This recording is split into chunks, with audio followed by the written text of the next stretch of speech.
Now, Umar ibn al-Khattab, he noted that a number of those who had memorized large portions of the Quran, they call them the Qurra, they were dying in the battles.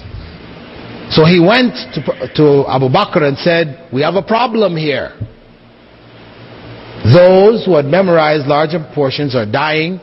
We need to do something. We need to collect this Quran into one text before it gets lost and we end up like the Christians and the others.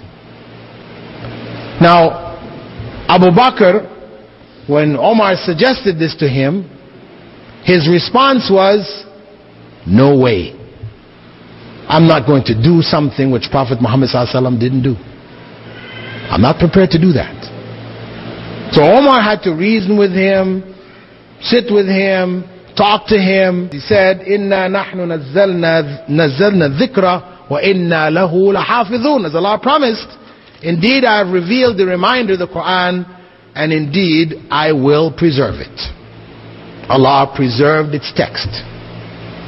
He preserved its text in the written form, and He preserved it in the memorized form. Because though the actual number that had memorized the whole Quran at the time of the Prophet ﷺ's death was someplace around 7, 10, 14, not a large number, in the subsequent years, people started to memorize it more and more as the text was it was available, till it became thousands, till it became hundreds of thousands. Over the 1,400 years that have passed, then you're entering into the millions who have memorized the whole Quranic text from Fatiha to Nas. This cannot be said of any other religious text in the world. The Quran has been preserved in a way that no other text has been preserved. Now, a question arises. Why did Allah preserve the Quran in this way, and He didn't do the same for the other books of Revelation? It's a question that should be addressed. The point is that when Allah sent the earlier prophets, they were sent to particular places for particular periods of time, to particular people. Their job was to convey Allah's word to the people to whom they were sent. Transportation problems meant it wasn't possible to spread this all over the world. So they were limited to the areas that they were sent. Sometime after the prophets died, when changes took place, other prophets were sent. So Allah sent a series of prophets over the centuries, bringing people back to the original and correct beliefs.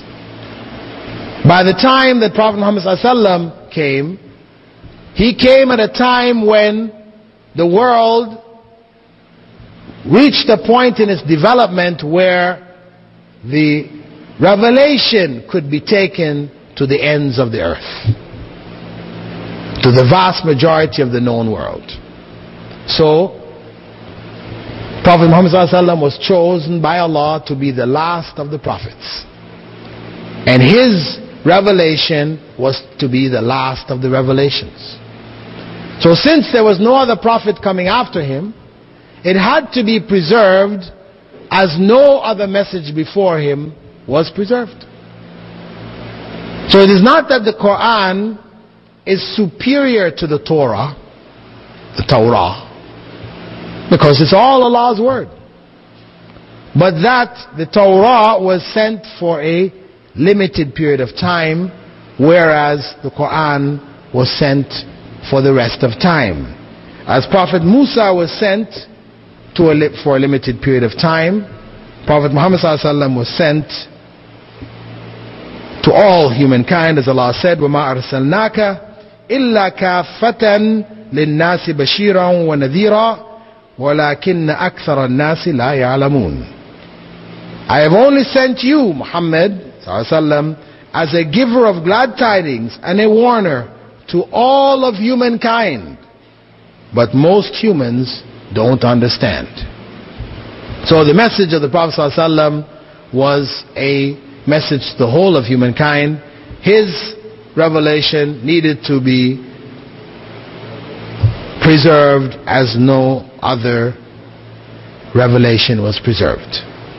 Furthermore, as we will look at in our coming sessions, the Quran was also the miracle of Prophet Muhammad ﷺ. And that miracle had to be preserved as proof of his prophethood. So this was also a point which made it necessary for his revelation to be preserved as no other revelation before was preserved. And that basically concludes the introduction here to the science of tafsir methodology.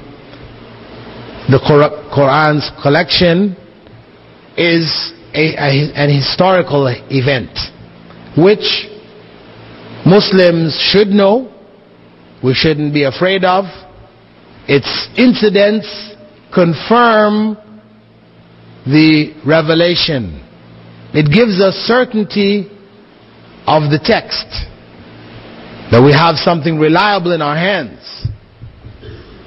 Western scholarship admits that the Quran has not been changed. Though they may not accept the prophethood of Muhammad ﷺ, at least those that are reliable admit that the text has remained unchanged over the last 1,400 years. And this is what is most important for us to understand.